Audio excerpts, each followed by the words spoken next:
আসসালামু আলাইকুম। আজকে খুবই দুঃখ ভারাক্রান্ত হৃদয় নিয়ে আপনাদের সামনে দু একটা কথা বলতে এসেছি।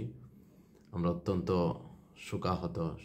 আজকে সারা পৃথিবীর মানুষ যারা আজকে ফিলিস্তিনে গাজায় যা হয়েছে গত কয়েকদিন ধরে, ইভেন এক বছর আগে থেকে যেগুলো হচ্ছে, সাম্প্রতিক আজকে কালকে যে ঘটনাগুলো ঘটছে, পৃথিবীর প্রত্যেকটা মানবিক মানুষ এই কষ্ট সহজে মেনে নিতে পারবে না, এই জেনোসাইড সহজে মেনে নিতে পারবে না।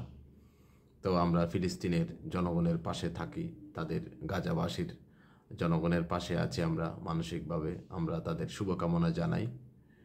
পাশাপাশি কিছু ঘটনা আমাদের দেশে ঘটছে, এটার রেশ ধরে সেই বিষয়ে দুটি কথা বলতে চাই।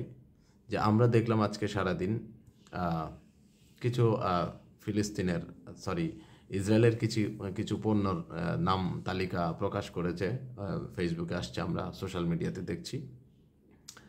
তো অনেকগুলো ব্র্যান্ড আমাদের দেশে আমরা সচরাচর এগুলো আমরা ইউজ করি বা আমরা কনজিউম করি। যেমন ধরেন আপনার Pepsodent, close up, Pepsi, Coca Cola, Fanta, Sprite. শ্যাম্পুর মধ্যে আছে ক্লিয়ার, ডাব, তারপর সানসিল্ক, এগুলো আছে।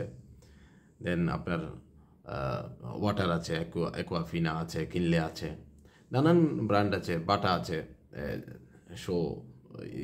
আপনার জুতার কোম্পানিতে। তো যেটি হচ্ছে বলতে চাচ্ছি যে আসলে এই ঘটনাগুলো কারা করছে, এটার পেছনে আসলে কারা আছে, এটি হলো প্রশ্ন। পৃথিবীর বিভিন্ন দেশেও প্রতিবাদ হচ্ছে, ফিলিস্তিনে যা হচ্ছে তার বিরুদ্ধে মানুষ প্রতিবাদ জানাচ্ছে। তারা কেউ শান্তিপূর্ণভাবে, ম্যাক্সিমামই শান্তিপূর্ণভাবে করছে, কিন্তু আমাদের দেশে আমরা দেখতে পাচ্ছি কিছু বাণিজ্যিক পণ্যকে টার্গেট করা হয়েছে। এখন আমি দেখলাম যে আপনারা জানেন, যে অনেকে হয়তো জানেন না, যে বাংলাদেশের সাথে ইসরায়েলের কিন্তু কূটনৈতিক বা বাণিজ্যিক কোনো সম্পর্ক নাই, অনেক বছর ধরেই এটা নাই। তো সে কারণে ইসরায়েলের কোনো কোম্পানির সাথে বাংলাদেশের কোনো কোম্পানির কিন্তু বাংলাদেশ সরকারের সাথে কিন্তু বিনিয়োগ চুক্তি নেই, সো দ্যাট ইসরায়েলের কোনো পণ্য কিন্তু বাংলাদেশের বাজারে কিন্তু সেল হয় না। তো যে কোনো একটা ঘটনা ঘটলে আমরা দেখতে পাচ্ছি ফিলিস্তিন সংক্রান্ত, তখনই কিন্তু আসছে সামনে যে ইসরায়েলের পণ্য পেপসি, ইসরায়েলের পণ্য কোকাকোলা।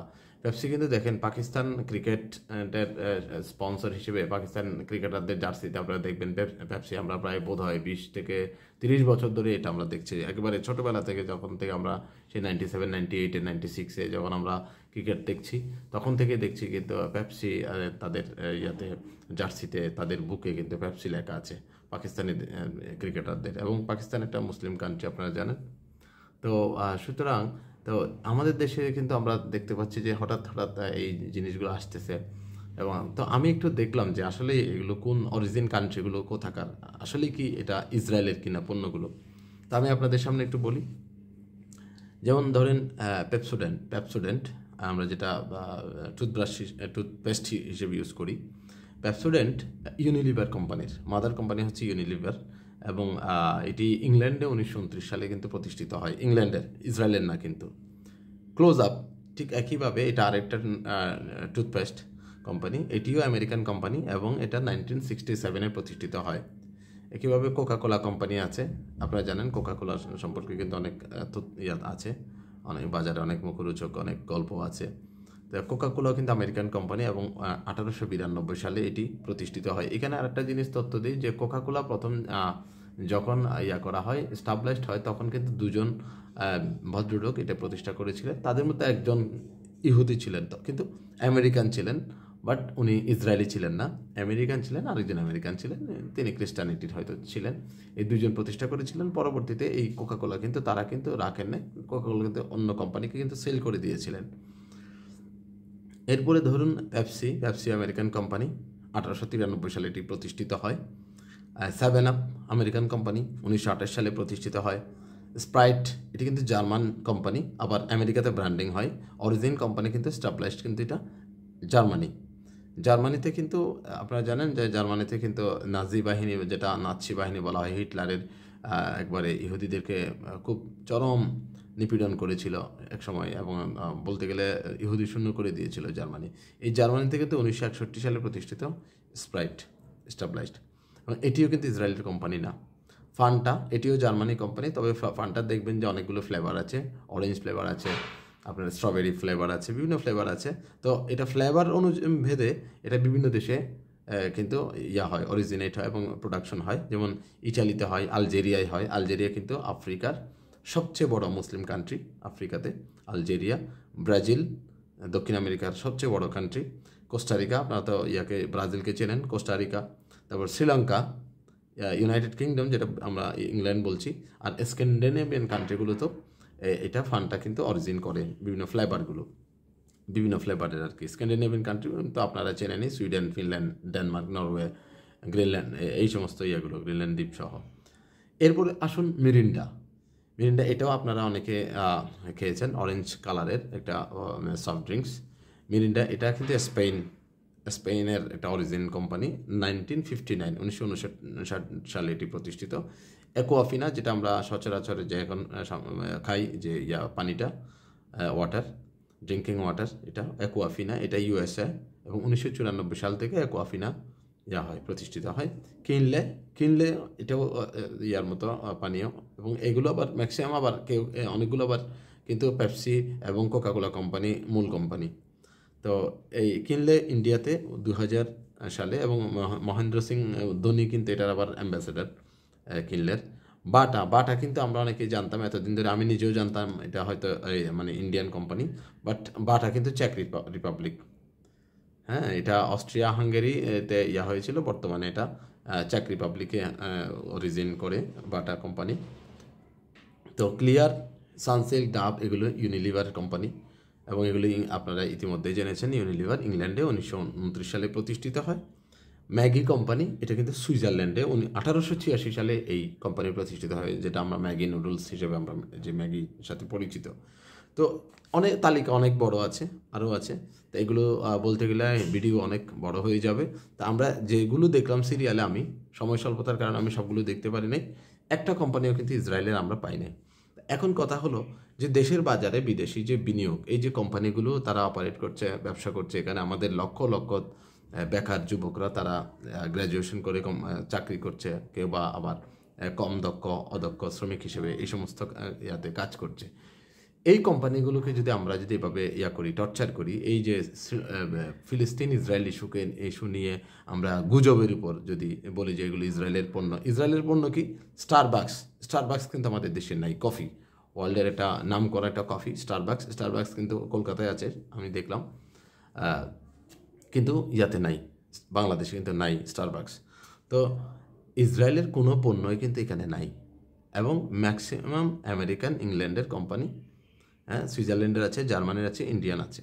তো এখানে কিভাবে এগুলো ইসরায়েলি পণ্য হয়? তো আসলে আমাদের এটা কি দেশের বাণিজ্য, দেশের অর্থনীতি ধ্বংস করে দেওয়ার জন্য কারো কোনো ইন্ধন বা কেউ করছে, নাকি বাজারে যারা কম্পিটিটর আছে বা দেশীয় অনেক কম্পিটিটর আছে তারা এগুলো করছে কিনা, আমার কাছে বোধগম্য না। তো আপনারা নিজেই বুঝে নিতে পারেন যে এই কোম্পানিগুলোকে যদি দেশ থেকে যদি তাড়ানো যায়, তাহলে লাভবান কারা হবে? দিন শেষে কারা লাভবান হবে সেটা আমাদের ভাবার দরকার আছে। তা আমরা নিজেদের পায়ে নিজেরা কি কুড়োল মারছি?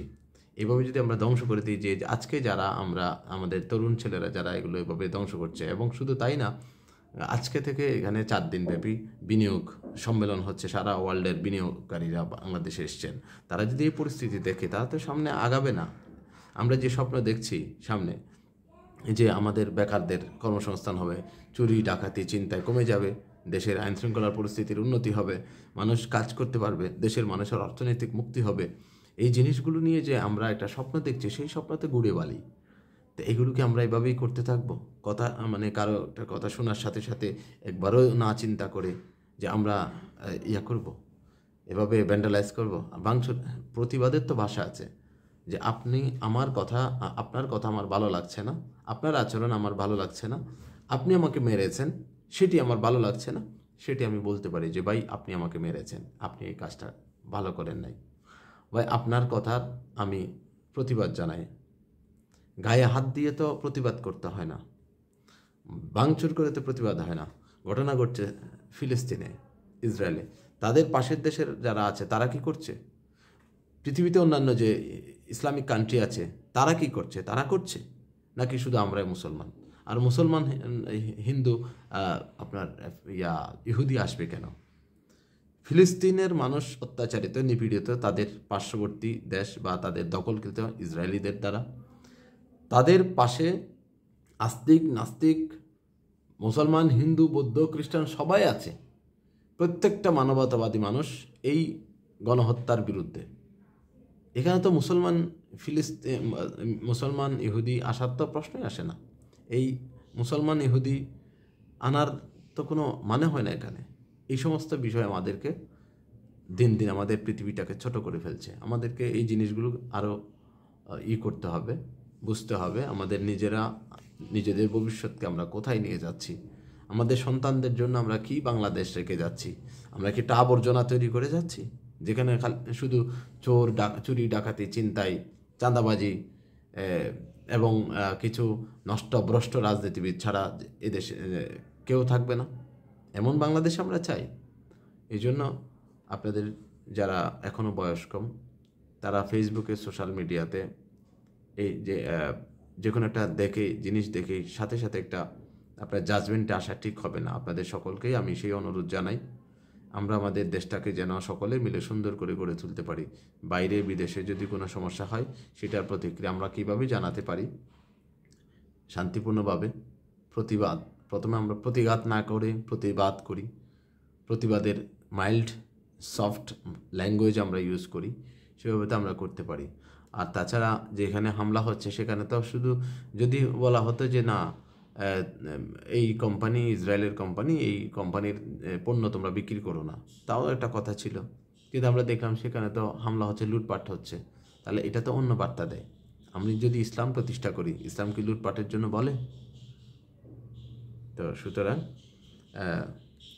যাই হোক, ভিডিও অনেক বড় হয়ে যাচ্ছে। আপনাদের সকলকে ধন্যবাদ ধৈর্য সহকারে আমার এই কথাগুলো শোনার জন্য। এবং আপনারা নিজেরাও, আমি যে সমস্ত প্রোডাক্টের তথ্য এখন আমি আপনাদেরকে বলিনি, অরিজিন কোম্পানি এবং কোথাকার, আপনারা নিজেরাই দেখে নিন। আপনাদের সকলকে ধন্যবাদ। শুভরাত্রি।